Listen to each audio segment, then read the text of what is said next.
For many people who attended British schools during the 1950s, 1960s, 1970s, and even into the early 1980s, corporal punishment was simply another part of everyday school life. It was not viewed as unusual, nor was it the subject of endless debate. It existed alongside lessons, assemblies, sports days, and homework. Whether anyone agreed with it or not, it formed part of the educational landscape of the time. One question, however, continues to provoke fascinating memories. Did girls receive corporal punishment as well as boys?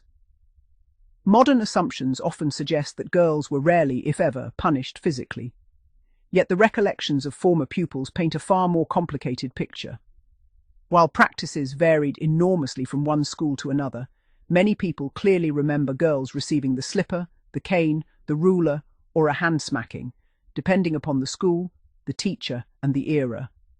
At one primary school, a former pupil remembered a respected class teacher who believed discipline should never be hidden away. His philosophy was simple.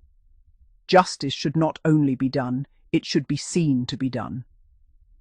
When children misbehaved, boys and girls alike could be called to the front of the classroom. They would bend to touch their toes while the punishment was administered, where every classmate could witness it. Most punishments consisted of only a couple of strokes, with either the slipper or the cane. Looking back decades later, the former pupil reflected that, although it certainly stung at the age of 9, the punishments were never intended to cause serious injury. At the time, the children themselves accepted the system as fair because everyone was treated in broadly the same manner. Other memories came from schools where younger children experienced similar forms of discipline. One former pupil recalled a story time during the early 1970s when several boys and girls were called to the front together. Each child received a few smacks before returning quietly to their place. At that school, such punishments were considered an ordinary response to classroom misbehavior rather than something extraordinary. Looking back with adult eyes, the writer admitted that it seemed entirely normal at the time, even though attitudes today are very different. Several contributors made an important distinction between what they considered fair discipline and unfair discipline. One remembered a teacher who punished children only for deliberate naughtiness, such as persistent talking or disobedience. Once the punishment had been given, the matter was forgotten, and lessons continued as normal.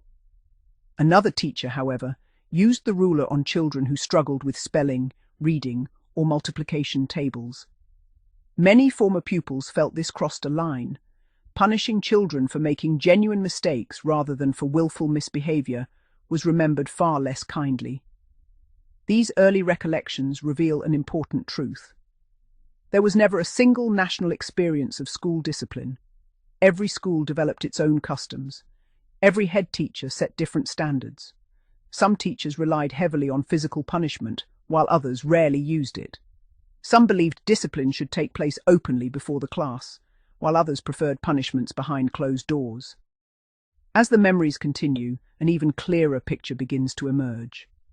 Girls were not always exempt from corporal punishment, but exactly how, where, and how often they were punished depended greatly on the school they attended, the decade in which they were educated, and perhaps most importantly, the beliefs of the individual teachers responsible for maintaining discipline.